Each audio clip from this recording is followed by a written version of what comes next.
listen, I told him, I said, it might seem trivial what Keith is trying to do, but it makes lives easier.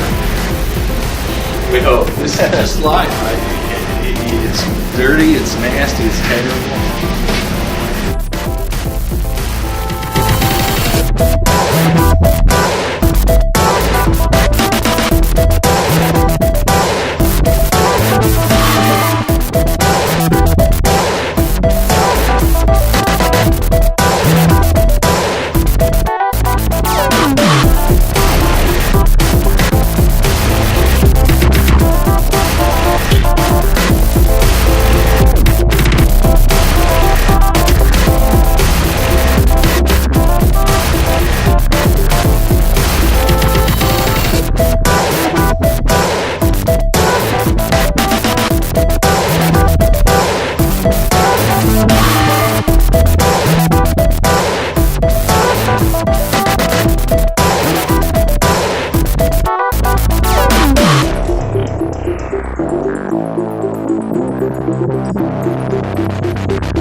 This is version 2.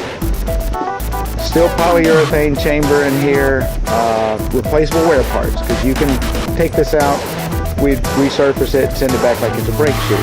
We can interchange the knives pretty easy. We got a new hub design that has 24 knives. So this is easily serviced.